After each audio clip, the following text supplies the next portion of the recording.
Khizr আলাইহিস সালামকে মানায় নিলেন, দুইজন আবার রওনা। বহু দূর যাওয়ার পরে দেখতেছে একটা ছোট্ট বাচ্চা, সুন্দর দেখা যায়, খেলাধুলা করে। খিজর আলাইহিস সালাম তারে ডাক দিয়ে বলেন, বাবা ছোট্ট এদিকে আসো বালক। ছোট্ট বালকটা আসার পরে খিজর আলাইহিস সালাম তারে শুয়াইয়া পার মধ্যে চাপা দিয়ে ধরে তার ঘেঁটি মুছড়ায় ভেঙে ফেললেন। কোন বর্ণনার ছুরি দিয়ে তার গলা কেটে ফেললেন। বলেন তো, একটা নিষ্পাপ বাচ্চাকে যদি এইভাবে মারা হয়, আপনি যেমন মানবেন না। মুসা আলাইহিস সালাতু ওয়াস সালাম চেতে গেলেন, বলে হুজুর করলেন কি? একটা ছোট্ট বাচ্চা কোন অপরাধ করে নাই, নিষ্পাপ, এই বাচ্চাটাকে আপনি এইভাবে মেরে ফেললেন, সেটা কেমন হলো? খিজর আলাইহিস সালাম বলেন, হুজুর প্রশ্ন ছিল, শর্ত ছিল, প্রশ্ন করতে পারবেন না। আপনি প্রশ্ন করেছেন আর থাকতে পারবেন না। বলে হুজুর এইবারের জন্য রাখেন, আবার যদি প্রশ্ন করি তাহলে আপনার থেকে জুদা করে দিয়েন। ঠিক আছে তো? বলে হ্যাঁ, ওয়াদা করলাম। আবার যদি প্রশ্ন করি আমাকে ছেড়ে দিবেন। আবার দুইজন রওনা, এক কারিয়ার মধ্যে গেলেন। 3 দিন না খাওয়া, ক্ষুধার্ত তারা। সারা গ্রাম ঘুরে ঘুরে বলেন, 2টা রুটি দাও, আমরা ক্ষুধার্ত মুসাফির। সারা গ্রামের একজন মানুষও খাবার দেয় নাই। বন্ধু আমার, হযরতে খিজর আলাইহিস সালাতু ওয়াস সালাম মুসা আলাইহিস সালাম বের হতে লাগলেন। দেখতেছে একটা দেওয়াল ভেঙে ভেঙে যায়, একটা বাড়ির দেওয়াল ভেঙে ভেঙে যায়। মুসা আলাইহিস সালামকে খিজর আলাইহিস সালাম বলে, হুজুর আসেন দেওয়ালটা ভালো করে নির্মাণ করে দেই। পাথর এনে, মাটি এনে, পানি এনে সুন্দর করে সারাদিন তারা নির্মাণ করছে। বিরাট কষ্ট হয়েছে। সন্ধ্যাবেলা মুসা আলাইহিস সালাম ডাক দেখে, হুজুর একটা কাজ হইল, এই গ্রামের একটা মানুষ আপনার একটাও রুটি দিল না। আপনি বের হওয়ার সময় গ্রামের মানুষের দেওয়াল নির্মাণ করে দিলেন। একটা কি কাজ হলো? বিরাট ক্ষুধা লাগছে। এজন্য তাসাউফের পথে ধৈর্য লাগে, ধৈর্য লাগে, ধৈর্য লাগে। ওলিদের 40 বছরের সাধনা হয়, 30 বছরের সাধনা হয়, 12 বছরের সাধনা হয়। কামিল পাস করার জন্য একটা ছেলে কত বছর দেখেন, ক্লাস 1 থেকে শুরু করে একবারে কামিল পর্যন্ত তার 20 থেকে 22 বছর পার হয়ে যায়। 2 যুগ একটা ছেলে একটা সার্টিফিকেটের জন্য পরিশ্রম করলো। মাস্টার্স কমপ্লিট করতে একটা ছেলের 2 যুগ পার হয়ে যায়। কিন্তু আল্লাহ নবীর গোলামির জন্য সে 6 মাসও পরিশ্রম করে না। আর খালি লাফায়, আল্লাহ পাইলাম না, নবী পাইলাম না। দুনিয়ার একটা সার্টিফিকেটের জন্য 2 যুগ কাটাই দিয়েছেন আপনি। ভার্সিটির বারান্দায় বারান্দায়, স্কুলের বারান্দায় বারান্দায়, কলেজে কলেজে, সকাল 10টা থেকে বিকেল 4টা, বৃষ্টি বাদল নাই, ঝড় তুফান নাই, দৌড়াইছেন, গাড়ি পান নাই, পায়ে হেঁটে আসছেন। দুনিয়ার ছোট্ট সার্টিফিকেটের জন্য যদি আপনি এত পরিশ্রম করলেন, তাসাউফের বিদ্যা জানার জন্য, আল্লাহ ওলির সোহবতে, আল্লাহ ওলির দরবারে কত সময় আপনি দিছেন আগে বলেন? সমস্ত উম্মত থেকে তোমাদেরকে আমি সর্বশ্রেষ্ঠত্ব দিলাম। কিসের জন্য দিলেন আল্লাহ? আরবিতে একটা প্রবাদ আছে, সরফুল মাকিনা ওয়া সরফুল মাকান। সরফুল মাকানে ও সরফুল মাকিন। কিছু জায়গার কারণে মানুষের দাম বাড়ে, কিছু মানুষের কারণে জায়গার দাম বেড়ে যায়। এই সিফাতুলের দাম হুজুর কেবলার কারণে বাড়ছে। কি কথা কন না কেন? বাগদাদের দাম হুজুর গাউসে পাকের কারণে বেড়ে গেল। মদিনাতুল মুনাওয়ারার দাম নবীর কারণে বাড়ছে। আমাদের দাম নবীর কারণে বাড়ছে। কথা বলেন ঠিক কিনা? আমাদের মর্যাদা আল্লাহ আমার রাসূলের কারণে আমাদের বাড়ায় দিলেন। যদি নবীকে জিন জাতির মধ্যে পাঠাইতেন, আমাদের 4 পয়সা মূল্য ছিল না।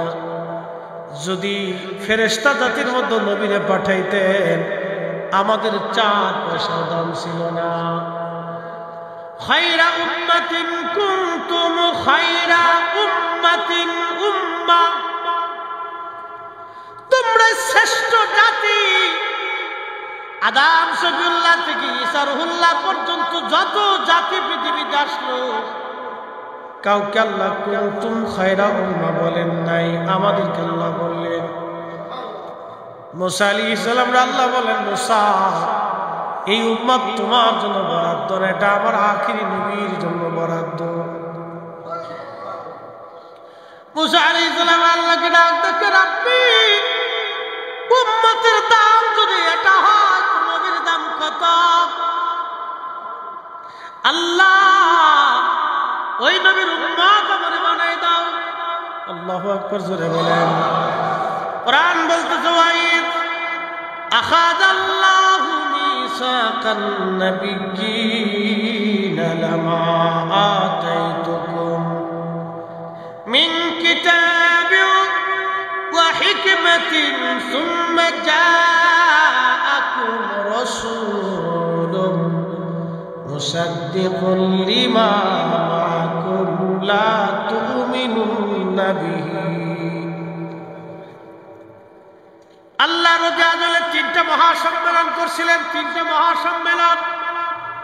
একটা সম্মেলন সমস্ত মানব জাতি নিয়ে আল্লাহ বলেন, আলাস্তু বিরাব্বিকুম, আমি কি তোমাদের রব নই? সেই দিন আমরা বলেছিলাম বালা। আর একটা সম্মেলন আমাদেরকে বানানোর আগে ফেরেশতা জাতি নিয়ে, وَإِذْ قَالَ رَبُّكَ لِلْمَلَائِكَةِ إِنِّي جَاعِلٌ فِي الْأَرْضِ خَلِيفَةً, মানব জাতির প্রতিনিধি খলিফা আমি আল্লাহ দুনিয়ার মধ্যে পাঠাবো। খলিফা খলিফা খলিফা। এখন প্রশ্ন করেন তো, আমরা কি আল্লাহর খলিফা হতে পারছি? খলিফা কি জুতা চুরি করবে? খলিফা কি মিথ্যা বলবে? খলিফা কি মানব ঠকাবে? খলিফা কি নামাজ ছাড়বে? খলিফা কি রোজা ছাড়বে? খলিফা কি হজ ছাড়বে? খলিফা কি যাকাত ছাড়বে? খলিফা কি রাসূল থেকে দূরে থাকবে? সুন্নতের আমল থেকে দূরে থাকবে? নবীর কদমের গোলামি কি করবে না? এরা খলিফা হতে পারে না। খলিফা ছিলেন হুজুর গাউসে পাক, হুজুর মহিউদ্দিন আব্দুল কাদের জিলানী, হুজুর গাউসে পাক খাজা বাবা আজমিরি, দাতাগঞ্জ বাগ, হযরতে বাহাউদ্দিন নাজম বুখারী, মুজাদ্দিদ আল মিসানি, 12 আউলিয়া, বদর শাহ আউলিয়া, 360 আউলিয়া। ওলিরা হলো আল্লাহর দেওয়া জমিনের খলিফা। কথা বলেন ঠিক না বেটে?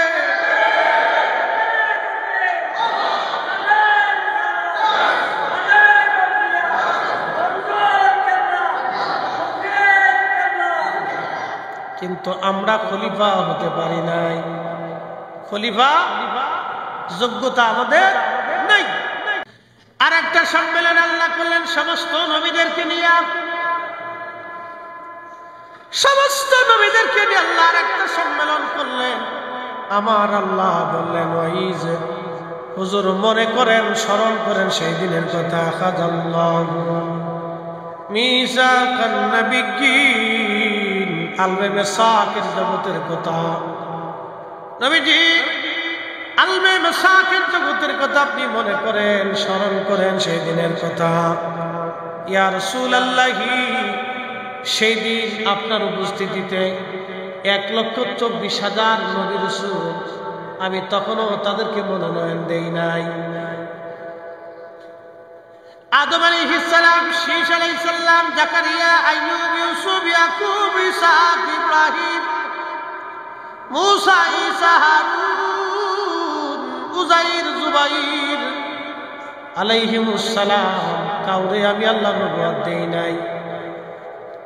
ইমরান, ইয়াহইয়া আলাইহিমুস সালাম, কাউকে আমি আল্লাহর নবুয়ত দেই নাই। সবাইরে বসাইলাম, বসায় বললাম সবাইরে নবুয়ত দিব, কিতাব দিব, হিকমত দিব, মুজিজা দিব, কিন্তু শর্ত হলো একটা, সুম্মা জাআকুম রাসূল। যখন কেউ নবী হয় নাই তখন আমার নবী রাসূল। আল্লাহু আকবার। সুম্মা জাআকুম রাসূল, আমার এই রাসূল তোমাদের মাঝে যাবে। যখন কেউ নবুয়তি পায় নাই তখন আমার নবী রাসূল। মুসাদ্দিকুল লিমা মাআকুম, হক সহ, কোরআন সহ, সত্য সহ, দিন সহ আমার এই নবী যাবে, কিন্তু শর্ত হলো তোমাদের একটা, লা তুমিনুন্না বিহি, তোমরা ঈমান আনবা। আমার দিকে তাকান, হযরত আদম শফিউল্লাহর কালেমা, ওনার উম্মতের কালেমা লা ইলাহা ইল্লাল্লাহ। আদম শফিউল্লাহ, মুসা আলাইহিস সালামের উম্মতের কালেমা লা ইলাহা ইল্লাল্লাহ। মুসা কালিমুল্লাহ, ঈসা রুহুল্লাহর উম্মত লা ইলাহা ইল্লাল্লাহ। ঈসা রুহুল্লাহ, ইব্রাহিম খলিলুল্লাহ উম্মতের কালেমা লা ইলাহা ইল্লাল্লাহ। ইব্রাহিম খলিলুল্লাহ, সুলাইমান আলাইহিস সালামের কালেমা লা ইলাহা ইল্লাল্লাহ।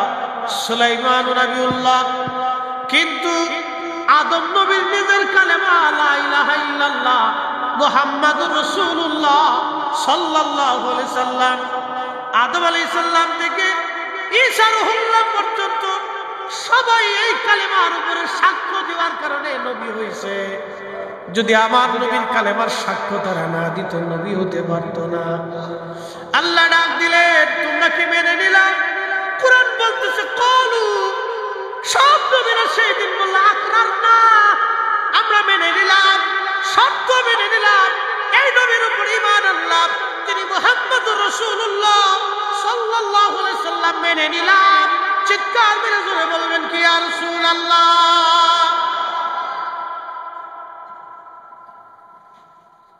নবীর দাম যদি এটা হয়, উম্মতের দাম 70 গুণ।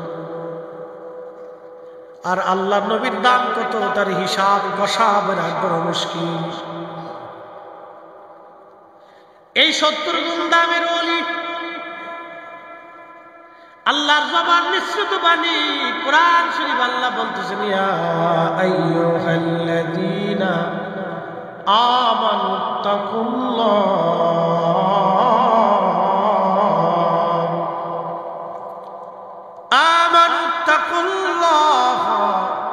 ওয়া কুনু মা'আস সাদিকিন।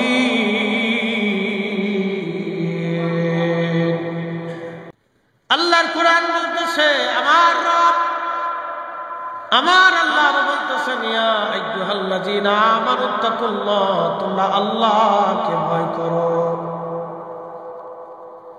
শুধু এখানেই না, কাকে ভয় করো? আল্লাহকে। এখন যদি ভয় করতে হয় তাহলে নামাজে দাঁড়াইতে হবে, কারণ নামাজ ছাড়া আল্লাহকে ভয় করার প্রশ্নই আসে না। নামাজে দাঁড়াইতে হবে, নামাজ আল্লাহকে ভয় করার অন্যতম মাধ্যম তরিকা। নামাজে দাঁড়াইতে হবে, সালাত, যে সালাতে দাঁড়ায় সে আল্লাহকে ভয় করে, যে সালাতে দাঁড়ায় না সে মূলত আল্লাহকে ভয় পায় না। কি কথা কন না কেন? সালাতে দাঁড়াইতে হবে, নামাজ, নামাজে দাঁড়ায় আল্লাহকে ভয়। রোজা হুকুম করলেন ফরজ আমার আল্লাহ, রোজায় দাঁড়ায় রোজা রাখি আল্লাহকে ভয়। সাহেবে নেশাব মালিকে নেশাব বলে যাকাত দিতে হয়, আল্লাহকে ভয়। সামর্থ্যবান হলে হজে যেতে হয়, আল্লাহকে ভয়। আল্লাহর যত আইন আছে, আল্লাহর যত বিধান আছে, সবগুলি মেনে নিয়ে আল্লাহকে ভয় করা লাগে। এটার নাম ইত্তাকুল্লাহ, আল্লাহকে ভয় করা। এরপরের অংশ আমার আল্লাহ আরো বললেন, আল্লাহ রাব্বুল আলামিন বলেন, কুনু মা'আস সাদিকিন, তুমি তো আমারে ভয় করবাই, নামাজ তো পড়বা।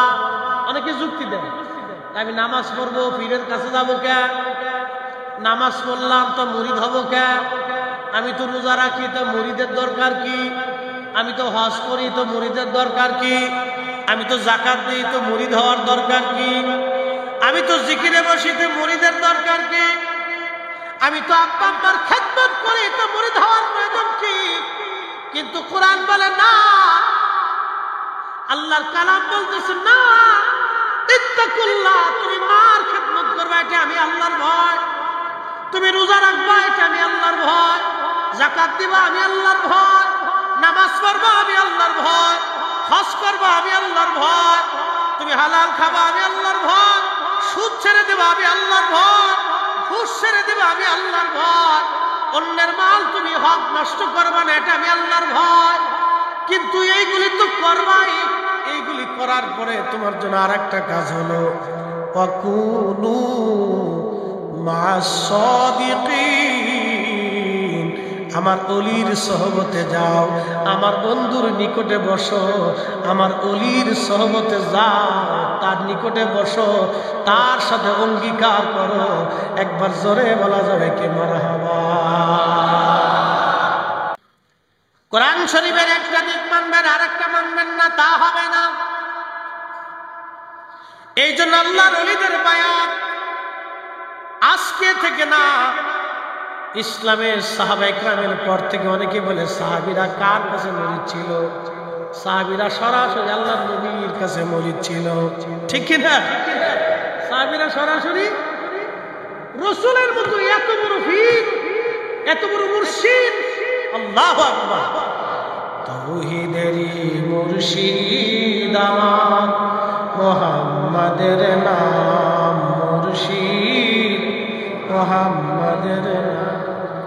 ওই নাম জপলেই বুঝতেই পারি, ওই নাম জপলেই বুঝতেই পারি, খোদার কালাম মুর্শিদ মুহাম্মাদের নাম। আমার নবীর মতো মুর্শিদ আর নাই। কথা বলেন, আমার নবীর মতো মুর্শিদ। তাহলে সাহাবীরা ওই মুর্শিদের কাছে বায়াত ছিল। পৃথিবীর শ্রেষ্ঠ মুর্শিদ, পৃথিবীর শ্রেষ্ঠ মুর্শিদের কাছে সাহাবীরা বায়াত। এই জন্য কোন সাহাবী আর কারো কাছে বায়াত হওয়া লাগে নাই। এত বড় মুর্শিদ বাদ দিয়ে অন্য মুর্শিদের কাছে যাওয়া যাবে না। নবীর চাইতে বড় মুর্শিদ আর নাই। এই জন্য আমার নবীর সাহাবীরা ওই মুর্শিদের কাছে তারা বায়াত ছিল। এমন বায়াত, এমন অঙ্গীকার ওই মুর্শিদের কাছে করেছে। নিজের জীবন, যৌবন, মাল সামানা, সন্তান সন্ততি সব আল্লাহর রাহে কুরবানি করে দিচ্ছে। ওই মুর্শিদের কদমে, আমার নবীর কদমে সাহাবীরা কুরবানি হয়ে গেছে। এই জন্য এই মুর্শিদের মতো দামি মুর্শিদ আর সৃষ্টি জগতে নাই। এই জন্য সাহাবীরা সরাসরি নবীর মুরিদ। আর তাবিঈন, তাবে তাবিঈন, এরা ছিলেন তৎকালীন জমানার বিশ্ববিখ্যাত ওলি এবং উলামাদের কাছে মুরিদ। তারা তাদের কাছে বায়াত ছিলেন। বায়াত কি? সিফাতুল কামিল মাদ্রাসায় ভর্তি হওয়ার জন্য একটা রেজুলেশন আছে, ভর্তির ফরম। এই ভর্তির ফরম পূরণ করিয়া তারপরে নিচে শর্তাবলী থাকে, আমি প্রতিষ্ঠানের সমস্ত আইন কানুন, নিয়ম নীতি শৃঙ্খলা মানিয়া চলিব। নিচে ছাত্রের সিগনেচার, অভিভাবকের সিগনেচার, আমি প্রতিষ্ঠানের সব কিছু মানিয়ে নিয়া, নিয়ম শৃঙ্খলা মানিয়ে আমার ছেলেরে ভর্তি করাইলাম। মারহাবা বলবেন না? ওই যে ছাত্র সিফাতুল কামিল মাদ্রাসায় ভর্তি হলো, এটাই তার বায়াত, এটাই তার অঙ্গীকার। আর একজন মুর্শিদের কাছে যখন মুরিদ আসে, একজন শাইখের কাছে যখন মুরিদ আসে, একজন ওলির কাছে যখন মুরিদ আসে, তখন ওলি মুরিদরে বায়াত করায় যে এই শর্তগুলি আল্লাহ এবং তার নবীর তরিকায় চলার জন্য, আল্লাহর আইন নবীর সুন্নতের পথে চলার জন্য ওলিদের কাছে সাধারণ মানুষ বায়াত নেয়। কতক্ষণ ঠিক কিনা? এই যে হক্কানি ওলি দ্বারা পীর মাশায়েখ যেন তারা মানুষদেরকে বায়াত করান, এই সিলসিলা আজকের না, সূরা মুমতাহিনার 12 নম্বর আয়াতের দিকে যদি আপনি তাকান, আল্লাহ বলেন, হাবিব, মুমিন নরনারীরা যদি আপনার কাছে আসে, আপনি তাদেরকে বায়াত করাবেন। প্রথম শর্ত, বায়াত আপনি করাবেন। আল্লাহু আকবার। শর্ত দিয়ে দিলেন আমার আল্লাহ, চুরি করবে না, চুরি করবে না। কালেমার উপরে আগে বায়াত করাইলেন। চুরি করবে না, রাহাজানি করবে না, জেনা করবে না, বহুতান করবে না, গীবত করবে না। এরকম শর্ত দিয়ে আল্লাহ রাব্বুল আলামিন তার হাবিবকে বলেন, হাবিব আপনি বায়াত করান। এই আয়াতের তাফসীর আসছে, হযরত ওমর বলতেন মহিলারা পর্দার আড়ালে থাকতো, পাহাড়ের পাদদেশে আল্লাহর নবী মহিলাদেরকে হাত উঁচা করে বায়াত করাইতেন, পুরুষরা সামনে থাকতো, নবীজি তাদেরকে বায়াত করাইতেন। একসাথে জোরে বলবেন কি মারহাবা। এই বায়াতের ধারা কিয়ামত পর্যন্ত চলতে থাকবে। ওলি আল্লাহদের মাধ্যমে এই বায়াতের ধারা এখনো চলমান। আল্লাহর ওলিদের মজলিসে যখন আপনি বসবেন তখন দেখবেন ওলি যারা আছেন তারা বায়াত করাইয়া আপনার জিকিরের সবক দিবে, নামাজের সবক দিবে। কথা কোন ঠিক কিনা? জুনাইদ বাগদাদী রাহমাতুল্লাহির খেদমতে এক মুরিদ দৌড়ে আসছে। মুরিদ এসে বলতেছে, হুজুর কোরআন শরীফের একটা আয়াতের সারমর্ম আমার বুঝে আসতেছে না, দয়া করে বলেন। বলতেছে, বাবা কি সারমর্ম বলেন। আল্লাহর বান্দা বলতেছে, হুজুর আল্লাহর কোরআনে বলল, ইয়া আইয়ুহাল্লাযীনা আমানু তাকুল্লাহ, তোমরা আল্লাহকে ভয় করো। আমি তো নামাজ, রোজা, জিকির, ফিকির, ইবাদত দিয়ে আল্লাহকে ভয় করলাম, কিন্তু তারপরে আল্লাহ বলেন কুনু মা'আস সাদিকিন। আল্লাহ কেন সাদিকদের কাছে যেতে বললেন? আল্লাহ কেন তার ওলির কাছে যেতে বললেন? কারণ কি? জুনাইদ বাগদাদী রাহমাতুল্লাহি আলাইহির মুরিদ পাশে বসে বসে হুজুরকে প্রশ্ন করলেন। পিছনে দাঁড়ায় খাদেম বাতাস দিতেছিলেন। বাতাস যখন দেয় তখন আল্লাহর ওলি ডাক দিয়ে বলতেছে, বাবারে তোমার গায়ে কি পাখার বাতাস লাগে? খাদেম ডাক দিয়ে বলল, মুরিদ ডাক দিয়ে বলল, হুজুর হ্যাঁ, পাখার বাতাস আমার গায়ে লাগে। বলে, বাবা কি জন্য পাখার বাতাস লাগে? বলে, হুজুর আপনার খাদেম আপনার পিছনে দাঁড়ায় দাঁড়ায় পাখা দিয়ে বাতাস দেয়, এই বাতাস আমার গায়ে লাগে, আপনার গায়ে লাগার পরেও আমার গায়ে লাগে। বলে, বাবারে কি জন্য তোমার গায়ে লাগে? বলে, আমি আপনার সোহবতে বসছি, সেই জন্য পাখার বাতাসও লাগে। বলে, বাবারে কোরআনের সে আয়াতকে তুমি পড়ো নাই? না, রাহমাতাল্লাহি কারীবুম মিনাল মুহসিনিন।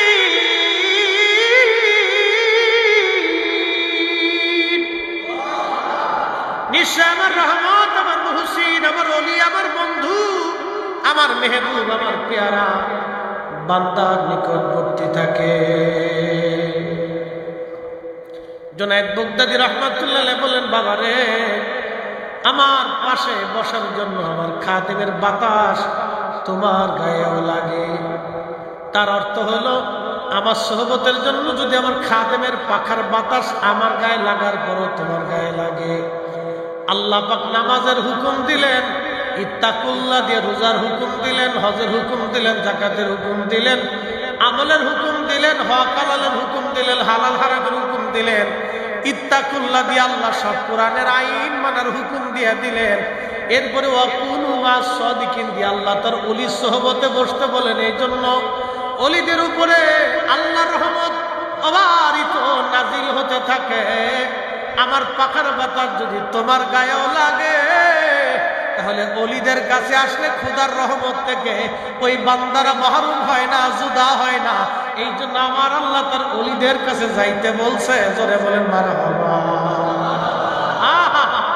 আল্লাহু আকবার। শোনেন আপনারা, গাঞ্জুটির কাছে গেলে গাঁজা কিভাবে বানানো যায়, খাওয়া যায়, শেখা যায়, ঠিক কিনা? যারা নেশা করে এদের কাছে গেলে কিভাবে নেশা করে বোঝা যায়। নেশার দৃষ্টি বুঝবেন। যারা ওই যে গাড়ি চালায়, ড্রাইভার আছে, তাদের কাছে গেলে গাড়ি চালানোর অভিজ্ঞতা জানবেন আপনি। যারা বাবুর্চি আছে তাদের সহমতে বসলে বাবুর্চিগিরি রান্না বান্নার বিদ্যা বুঝবেন। যিনি ইঞ্জিনিয়ার তার কাছে গেলে ইঞ্জিনিয়ারিং বুদ্ধি বুঝবেন। যিনি ডাক্তার তার কাছে বসলে, তার সহমতে থাকলে ডাক্তারি শিখা যায়। আল্লাহর ওলিদের কাছে গেলে ওলি হওয়া যায়। কথা বলেন ঠিক কিনা?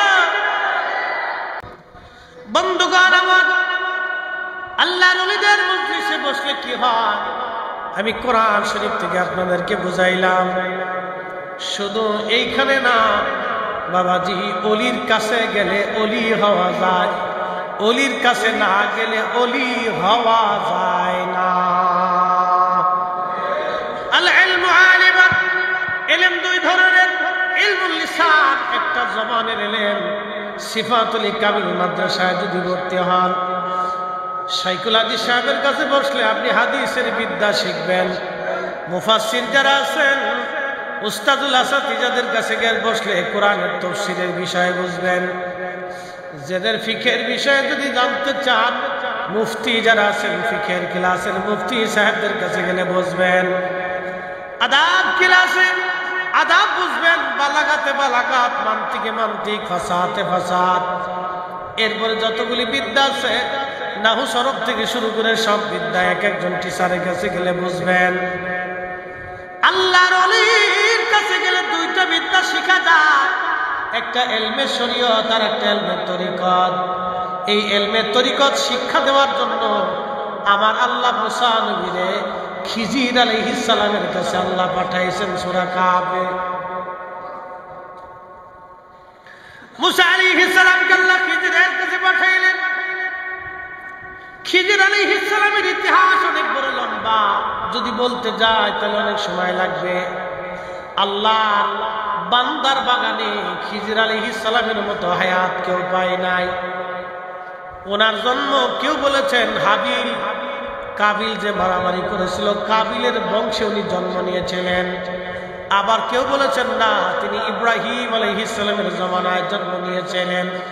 তিনি বাদশাহ জুলকারনাইনের উজির ছিলেন। সেইখান থেকে ওনার এত বড় লম্বা হায়াত আসলো, মুসা আলাইহিস সালামের জমানা পর্যন্ত জিন্দা ছিলেন। একবার জোরে বলা যাবে কি সুবহানাল্লাহ?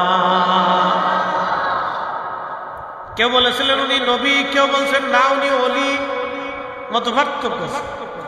কেউ বলছে উনি নবী, কেউ বলছে ওলি। হযরত মুসা আলাইহিস সালাম ওয়াজ করতে লাগছে।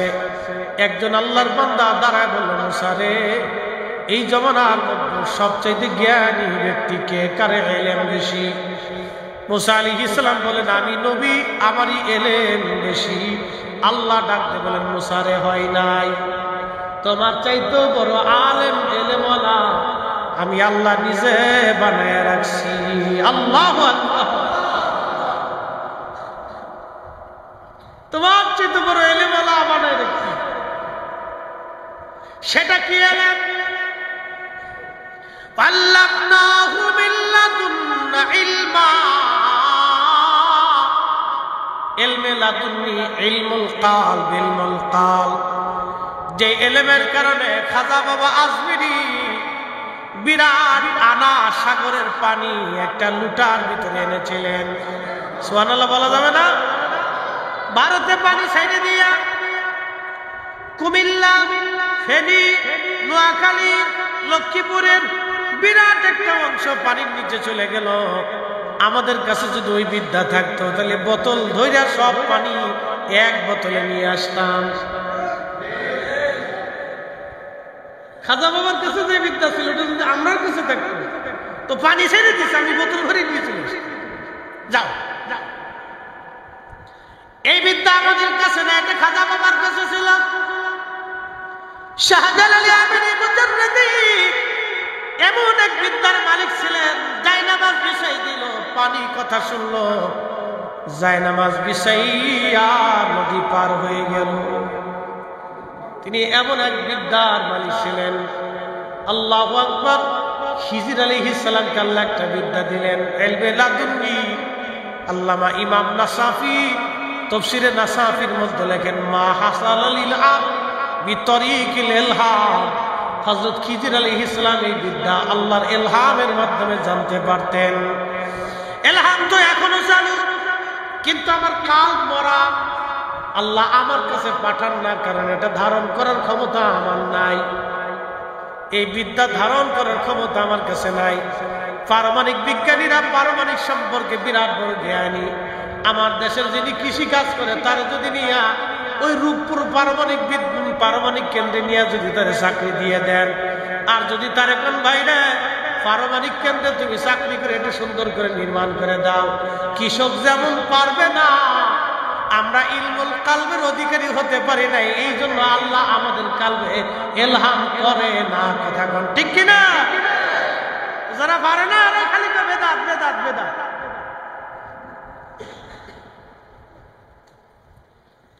খুবই মনোযোগ দেন, সিফাতুল মাশি আল্লাহর ওলির মুহিব্বিনেরা ভালো করে শুনে যান, আল্লাহর পেয়ারার মুহিব্বিনেরা ভালো করে বুঝে যান। আমার বিষয়টা আজকে তরিকতের উপরে, এই জন্য এই বিষয়ের উপরে আমি আলোচনা করতেছি। ইলমুল কাল, মুসা আলাইহিস সালাম আল্লাহকে বলেন, রাব্বি কোথায় গেলে তারে পাবো? মুসা আলাইহিস সালামকে আল্লাহ বলেন, মুসা তুমি মাছরে ভাজি করে নিবা, যেখানে তোমার মাছ যাইয়া লাফায়া লাফায়া নদীর মধ্যে চলে যাবে, দুই নদীর মিলন স্থান, এইখানে গেলেই তুমি তারে পাবা। এমন একটা সাগর, এক সাগরের পানি আরেক সাগরে যায় না, একটা ঘোলার একটা পরিষ্কার, পরিষ্কার পানি ঘোলার মধ্যে যায় না, ঘোলার পানি পরিষ্কারের মধ্যে যায় না। সেই সাগর ওইভাবে এখনো আছে, এখনো চলতেছে, কিয়ামত পর্যন্ত চলবে। সাগরও আল্লাহর আইন মানে, একমাত্র মানুষ আল্লাহর আইন মানে না। চাঁদে আল্লাহর আইন মানে, জমিন আল্লাহর আইন মানে, বাতাস আল্লাহর আইন মানে, সূর্য আল্লাহর আইন মানে, আবহাওয়া আল্লাহর আইন মানে, একমাত্র মানুষ আল্লাহর আইন মানে না। আমরাই শুধু আল্লাহকে ওভারটেক করি, ডাইভার্ট করি, আল্লাহর আইনকে উপেক্ষা করি। শুনিয়া যান সিফাতুল মাশি। মুসা আলাইহিস সালাম রওনা করলেন ইউসা ইবনে নূনকে নিয়া, সাথে মাছকে ভাজি করলেন, রওনা হয়ে গেলেন।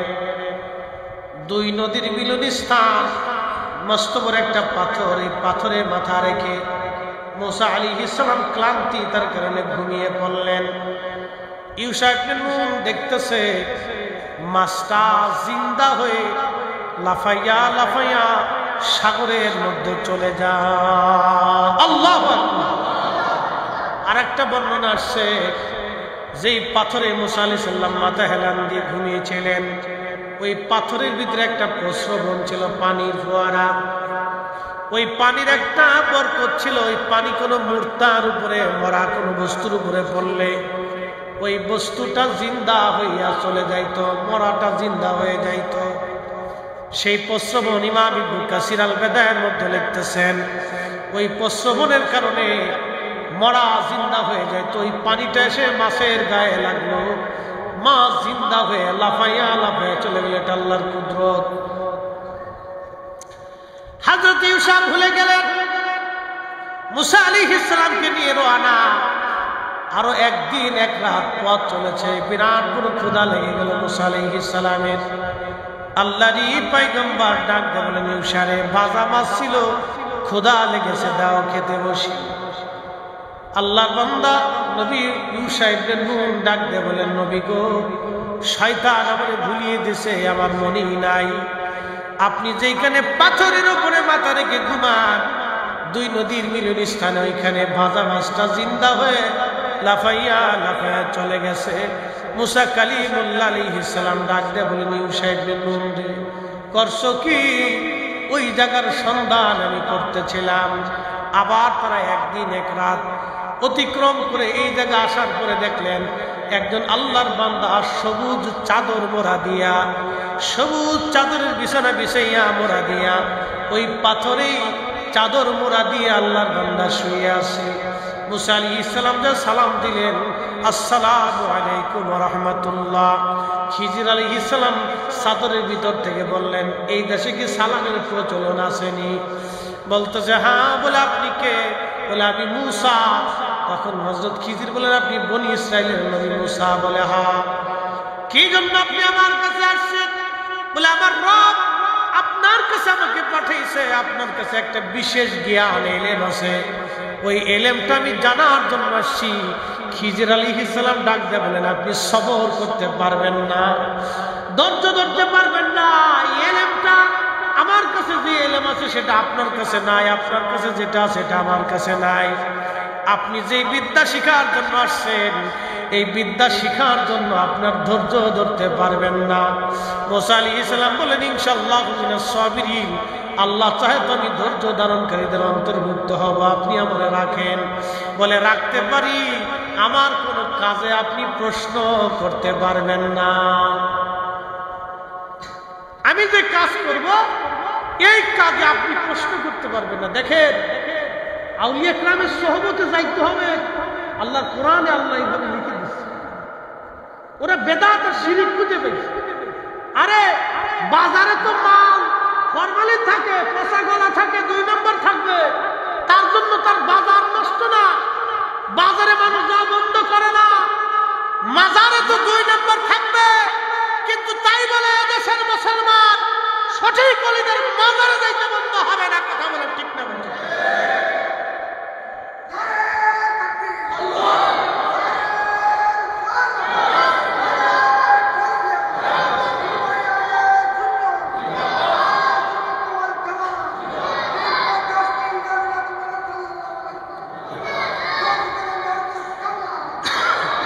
খুব মনোযোগ দিয়ে, বাজারে 2 নম্বর মাল আছে, দোকানদারও আছে 2 নম্বর। সব দোকানদার 1 নম্বর তা কিন্তু না, মাল 1 নম্বর সত্তাও না, 2 নম্বর 3 নম্বরও আছে।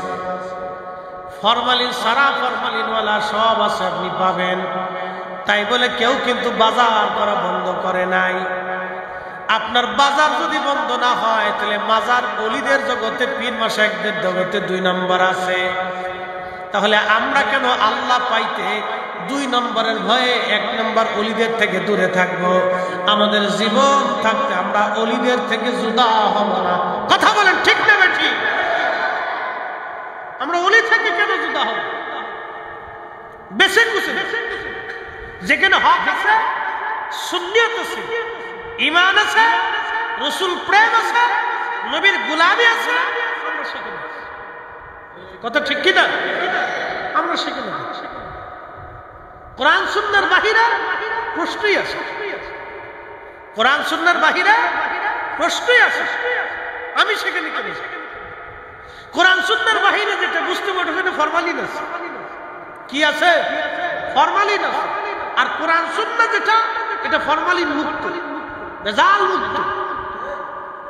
আপনি কি মানতেন? তো 2 নম্বরের ভয়ে আমি তো বাজার বন্ধ করিনি, খাবার বন্ধ করিনি। খালি ফতোয়া আসে এখানে, পীরের কাছে গেলে শিরিক শিরিক শিরিক, খালি শিরিকের ফতোয়া। আজ পর্যন্ত বাজারে তো কেউ আগুন দিল যে বাজারে 2 নম্বরে মাল বেছে আগুন দিয়ে পুরাই দেয়, তাদের ব্যাংকে সুদের কারবারি হয়, কেউ ব্যাংক পুরাই দেয়। দেশে বহুত পতিতালয় আছে, ওটা পুরাই দেয়। কারণ পতিতালয় পুরাইতে হলে তো যারা পুরাইতে যাবে, ওই পতিতালয়ের মেয়ে যে কটা আছে তাদের বিয়ে করতে হবে, তাদের জায়গা দিতে হবে, তাদের খাবারের ব্যবস্থা করতে হবে, কর্মসংস্থানের ব্যবস্থা করতে হবে। তার জন্য তাদেরকে একবারে তাদের স্ত্রী বানিয়ে ঘরে নিয়ে আসতে হবে। এই জায়গায় নাই, খালি যত ফতোয়া এই পীর ওলিদের কাছে আসলে খালি শিরিক শিরিক শিরিক শিরিক করে খালি চিৎকার করে, চিৎকার করে। আমরাও তো জানি বাজারে 2 নম্বর মানুষ, আমরাও জানি পীরের বাজারে 2 নম্বর মানুষ। এগুলো থাকবেই, আগেও ছিল, খালি এখন আছে তা না, আগেও ছিল, আগেও ছিল। কিন্তু এগুলি বেশি কিছু আমাদেরকে, যেখানে কোরআন আছে, সুন্নাহ আছে, আহলে সুন্নাত ওয়াল জামাতের একই আকীদা আছে, আমাকে সেখানে যেতে হবে। কতক্ষণ ঠিক কিনা? আর হাতের ভিতরে পীর আছে, কিন্তু নবীর নূর মানে না। কি কথা কন না? দুরূদ সালাম মানে না, রাসূলের ইশক মানে না। এই বেলায় গেলে সেই বেলায় নাই, এটাও আছে। এটা বুঝে শুনে আপনাদের কি বলতে হবে। প্রিয় উপস্থিতি, আল্লাহর ওলি যারা, তাদেরকে মেনে চলতেই হবে। মুসা আলাইহিস সালাতু ওয়াস সালাম বলে, হুজুর আপনার সাথে আমারে রাখেন। বলে, ধৈর্য ধরতে পারবেন না? পারবো। 2 জনে পথ চলতে লাগলেন। একটা নদী পার হওয়া লাগবে। একটা নৌকায় উঠলেন, মাঝি খিজির আলাইহিস সালামকে দেখে চিনে ফেলছে। নদী পার করার পরে যাত্রীদেরকে নামাইয়া খিজির আলাইহিস সালাম বলেন, একটা কোরাল আনো। কোরাল এনে নৌকার মাঝখান থেকে গলই কেটে নৌকা ফুটা করে কোরাল দিয়ে কুবাইয়া নৌকা ভাঙ্গিয়া খিজির আলাইহিস সালাম নৌকা ডুবাই দিলেন। কিন্তু মাঝি পয়সা নেই নাই, মাঝি পয়সা নেই নাই। মুসা আলাইহিস সালাম পয়সা দিতে গেলেন, খিজির আলাইহিস সালাম মাঝি ডাক ডাকা, হুজুর আপনাদের কাছ থেকে পয়সা নেব না, আপনারে আমি ভালো করে চিনি, আপনি খিজির আল্লাহর ওলি। কেউ বলেছেন নবী আপনি আল্লাহর পেয়ারা বান্দা, আপনার কাছ থেকে কোনো পয়সা নেব না। একবার জোরে বলবেন কি মারহাবা। তো খিজির আলাইহিস সালাম নৌকা ডুবাই দেওয়ার পরে মুসা আলাইহিস সালাম বলতেছে, হুজুর একটা কাজ করলেন,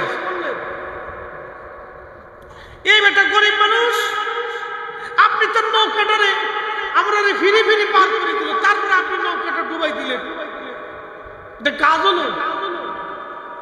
খিজির আলাইহিস সালাম বলতেছে, হুজুর আপনার না শর্ত ছিল আমারে কোনো প্রশ্ন করতে পারবেন না, আপনি তো প্রশ্ন করে ফেলছেন, এখন থাকতে পারবেন না। হুজুর এইবারের জন্য আমারে রাখেন, আপনি রাগ করেন না। হযরত মুসা আলাইহিস সালাম খিজির আলাইহিস সালামকে মানায় নিলেন, দুইজন আবার রওনা। বহু দূর যাওয়ার পরে দেখতেছে একটা ছোট্ট বাচ্চা, সুন্দর দেখা যায়, খেলাধুলা করে। খিজির আলাইহিস সালাম করে ডাক দিয়ে বলেন, বাবা ছোট্ট এদিকে আসো বালক। ছোট্ট বালকটা আসার পরে খিজির আলাইহিস সালাম তারে শুয়াইয়া পার মধ্যে চাপা দিয়ে ধরে তার ঘেঁটি মুছড়ায় ভেঙে ফেললেন। কোন বর্ণনা আসছে ছুরি দিয়ে তার গলা কেটে ফেললেন। বলেন তো, একটা নিষ্পাপ বাচ্চাকে যদি এইভাবে মারা হয় আপনি যেমন মানবেন না। মুসা আলাইহিস সালাম চেতে গেলেন, বলে হুজুর করলেন কি?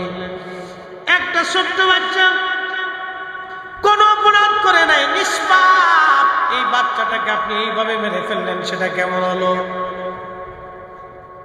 খিজির আলাইহিস সালাম বলে, হুজুর প্রশ্ন ছিল, শর্ত ছিল, প্রশ্ন করতে পারবেন না, আপনি প্রশ্ন করেছেন আর থাকতে পারবেন না। বলে হুজুর এইবারের জন্য রাখেন, আবার যদি প্রশ্ন করি তাহলে আপনার থেকে জুদা করে দিয়েন। ঠিক আছে তো? বলে হ্যাঁ ওয়াদা করলাম। আবার যদি প্রশ্ন করি আমাকে ছেড়ে দিবেন। আবার দুইজন রওনা, এক কারিয়ার মধ্যে গেলেন, 3 দিন না খাওয়া, ক্ষুধার্ত তারা। সারা গ্রাম ঘুরে ঘুরে বলেন, 2টা রুটি দাও, আমরা ক্ষুধার্ত মুসাফির। সারা গ্রামের একজন মানুষও খাবার দেয় নাই। কি পাথর দিল গ্রামের মানুষ, দেখছেন? সারা গ্রাম ঘুরছে, একটা গ্রামের এক পরিবারও 2জনকে 2টা রুটি দিল। এমন কঠোর আপনার মানুষ ছিল, এত কঠিন। এজন্য আমরা সর্বশ্রেষ্ঠ, আমাদের ওলিরা সেরা। সব ওলি থেকে 70 গুণের মর্যাদা আমাদের ওলিদের বেশি, সব ওলিদের থেকে 70 গুণ পার আমার এই নবীর ওলিদের বেশি। একসাথে বলবেন আল্লাহু আকবার। আমরা ওলিদের কাছে যাবো না তো যাবো কার কাছে? সোরের কাছে, শয়তানের কাছে, লুচ্ছের কাছে, মসজিদের কাছে?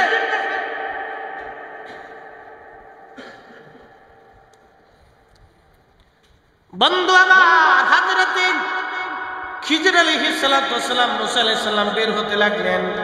দেখতেছে একটা দেওয়াল ভেঙে ভেঙে যায়, একটা বাড়ির দেওয়াল ভেঙে ভেঙে যায়। মুসা আলাইহিস সালামকে খিজির আলাইহিস সালাম বলে, হুজুর আসেন দেওয়ালটা ভালো করে নির্মাণ করে দেই। পাথর এনে, মাটি এনে, পানি এনে সুন্দর করে সারাদিন তারা নির্মাণ করছে, বিরাট কষ্ট হয়েছে। সন্ধ্যাবেলা মুসা আলাইহিস সালাম ডাক দেখে, হুজুর একটা কাজ হইল, এই গ্রামের একটা মানুষ আপনার একটাও রুটি দিল না, আপনি বের হওয়ার সময় গ্রামের মানুষের দেওয়াল নির্মাণ করে দিলেন, একটা কি কাজ হলে? বিরাট ক্ষুধা লাগছে। এজন্য তাসাউফের পথে ধৈর্য লাগে, ধৈর্য লাগে, ধৈর্য লাগে।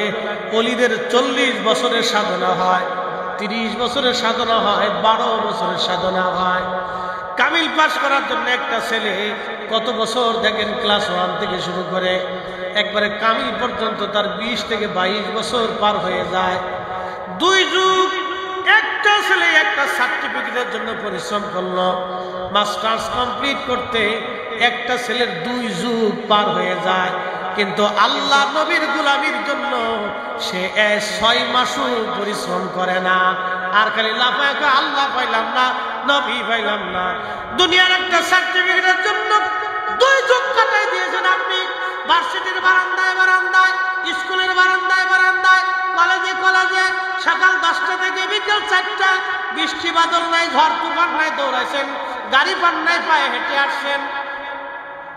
দুনিয়ার ছোট্ট সার্টিফিকেটের জন্য যদি আপনি এত পরিশ্রম করলেন, তাসাউফের বিদ্যা জানার জন্য আল্লাহ ওলির সোহবতে, আল্লাহ ওলির দরবারে কত সময় আপনি দিছেন আগে বলেন? এজন্যই তো আমরা সুফি ভাই, এক সুফি চলে গেলে আর এক সুফি আসে, ক্লাস বন্ধ হয়ে যাচ্ছে, এ দর্শ বন্ধ হয়ে দিত। আগে সুফিরা তাদের খানকার ভিতর বসে দর্শ দিত, এখন 2-1টা আছে ওই বিভিন্ন মাদ্রাসাতে ঘুরে, ওই যে ওরা জটলা চটলা পটলা বিড়ি খায়, গাঁজা খায়, নামাজ পড়ে না। এখানে একটা তরিকা আছে, এখানে তরিকা কি জানেন? এই তরিকা একটাই, বিড়ি খাবে, গাড়ি টান বাজাবে, এই গাঁজা মাজা খাবে, জটলা চটলা গোসল মোসল করে না, পয় পরিষ্কার থাকে না। এটার একটা তরিকা আছে, এটার পথই ও মুয়াতি, ও কাম কাজ পায় না, সব কিছু ছেড়ে দিয়ে ও কাম করে বেড়াইতেছে। এই জন্য আমাদের তাসাউফের ক্লাসের দর্শ বেশি বেশি দরকার, ঠিক কিনা? এই তাসাউফের ক্লাসের দর্শ দরকার। এই জন্য এই দর্শে জিকিরের তালিম, তরবিয়ত, এই সব কিছু দরকার, বেশি বেশি বসতে হবে দর্শে। দুনিয়ার সার্টিফিকেট পাওয়ার জন্য এত দৌড়াইলেন, বা আখিরাতের মুক্তির জন্য তাসাউফের দর্শে আপনি বসতে পারবেন না, পীর মাশায়েখদের দর্শে আপনি বসতে পারবেন না। বসতে মুর্শিদের চরণ বিহনে এ জীবন মিশে, ওরে আল্লাহ নবীর গভীর তত্ত্ব, ওরে আল্লাহ নবীর গভীর তত্ত্ব কামেলের কাছে, মুর্শিদের চরণ বিহনে এ জীবন মিশে। হযরতে খিজির বলেন, হুজুর আর আপনি থাকতে পারবেন না, শর্ত শেষ। মুসা আলাইহিস সালাম বলেন, হ্যাঁ শর্ত অনুযায়ী চলে যাব, কিন্তু আমারে আগে বলে দিয়ে যান 3টা ঘটনার হাকিকত কি।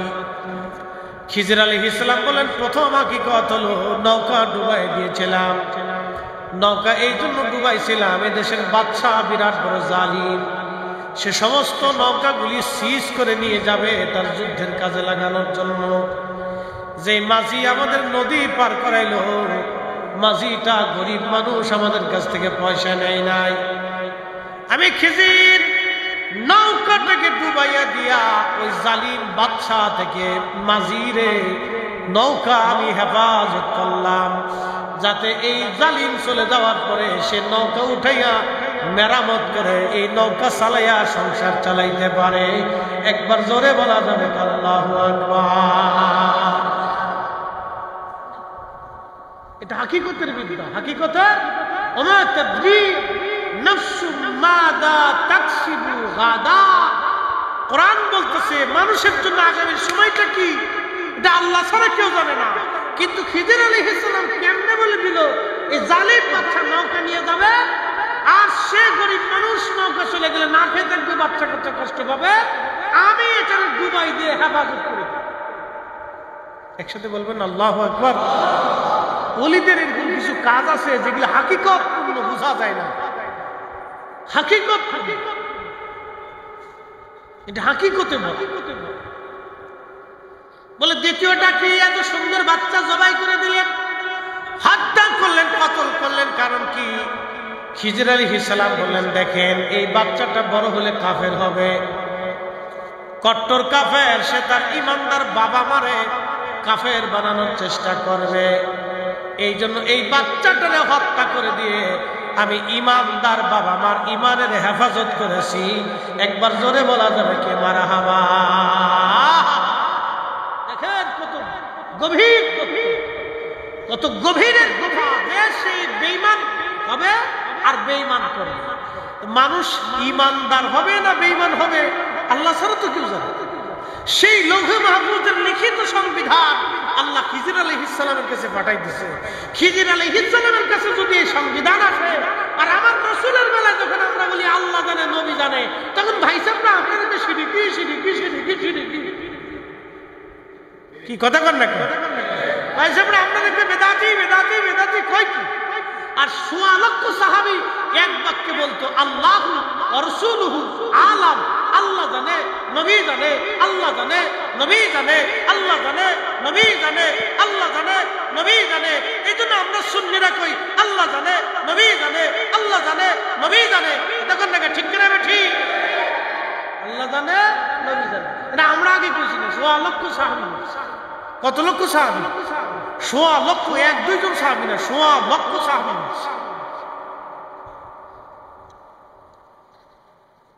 মুসা আলাইহিস সালাম বলল, হুজুর ৩ নাম্বারটা কি? দেওয়াল নির্মাণ করে দিলেন, ওরা খাবার দিল না। এমন জালিম জালিম। সারা গ্রাম ঘুরছি, প্রত্যেক বাড়ি বাড়ি গেছি, একটা রুটি দিছে। বলতেছে হুজুর এই সারা গ্রামের মানুষ কত বড় জালিম তো দেখছে। এই যে দেওয়ালটা নির্মাণ করছি এটা দুটো এতিম বাচ্চার দেওয়াল। বাবা মারা গেছে, মারা যাওয়ার আগে কিছু সোনা দানা টাকা পয়সা এতিম বাচ্চাদের জন্য দেওয়ালের নিচে মাটির নিচে এসে গেঁথে রাখছে। যদি দেওয়ালটা ভেঙে যায় তাহলে এলাকার মানুষ কত বড় কঠিন হৃদয়ের, যারা আমাদেরকেও খাবার দেয় নাই, একটা রুটি দেয় নাই, তারা যদি জানে এই দেওয়ালের নিচে এতিম বাচ্চার সম্পদ লুকানো আছে, ওরা সব নিয়ে যাবে, এতিমদেরকে কিছুই দেবে না। এই জন্য দেওয়াল পুনরায় নির্মাণ করে দিয়ে আমি এতিম বাচ্চাদের হক রক্ষা করেছি। একবার জোরে বলা যাবে কে মারহাবা। এটার নাম আল্লামনাহু। কোরআন বলছে আল্লামনাহু মিন লাদুন্না ইলমা। আমি ইলমে লাদুন্নি দিয়েছিলাম, এক বিশেষ ইলম, বিশেষ ইলম। আরে বিশেষ ইলম যদি খিজির আলাইহিস সালামকে দেওয়া হয়, আমার নবীর উপরে ঈমান আনার কারণে খিজির ইলমের অধিকারী হয়েছে, যে আমার রাসূলের ইলমের কোনো তুলনা হতে পারে না। কথা বলে ঠিক না বেঠিক? আমার রাসূলের ইলমের তুলনা। শোনেন, আল্লাহ তার রাসূলকে এই ইলমটা শিক্ষা দেওয়ার জন্য নবীকে আল্লাহ দুনিয়াতে পাঠাইছে। কোরআন একা আল্লামনাহু। আল্লাহ পাক কোরআনে বলতেছেন কামা আরসালনা ফীকুম রাসূলাম মিনকুম ইয়াতলু আলাইকুম আয়াতিনা। আমার আয়াতসমূহ উম্মতের বিধানাবলী এর হাকিকত মারিফত আপনি নবী জানাবেন। ওয়ায়ুযাক্কিকুম, উম্মতকে পবিত্র বানাবেন। ওয়ায়ুযাক্কিকুম ওয়ায়ুআল্লিমুকুমুল কিতাবা ওয়াল হিকমা। আপনি উম্মতকে কিতাব শিখাবেন, হিকমত শিখাবেন, কোরআনের আইন শিখাবেন, সুন্নাহ শিখাবেন এবং কিতাব আপনি শিখাবেন। ওয়ায়ুআল্লিমুকুম মা লাম তাকুনু তা'লামুন। নবী গো, আপনি উম্মতকে এমন বিদ্যা শিখাবেন যেই বিদ্যা আপনার উম্মত জানতো না, যেই বিদ্যা আপনার উম্মত জানতো না, সেটা আপনি শিখাবেন। এই যে আনা সাগরের পানি একটা লোটার ভিতরে আনা যায়, বিদ্যা পৃথিবীর কোন বিজ্ঞানীর কাছে নাই, এটা খাজা বাবা আজমিরির কাছে ছিল। এই বিদ্যা মদিনা হইয়া আল্লাহর ওলিদের মাধ্যম দিয়া খাজা বাবা আজমিরির কাছে আসছিল। কথা বল না কেন, ঠিক কিনা?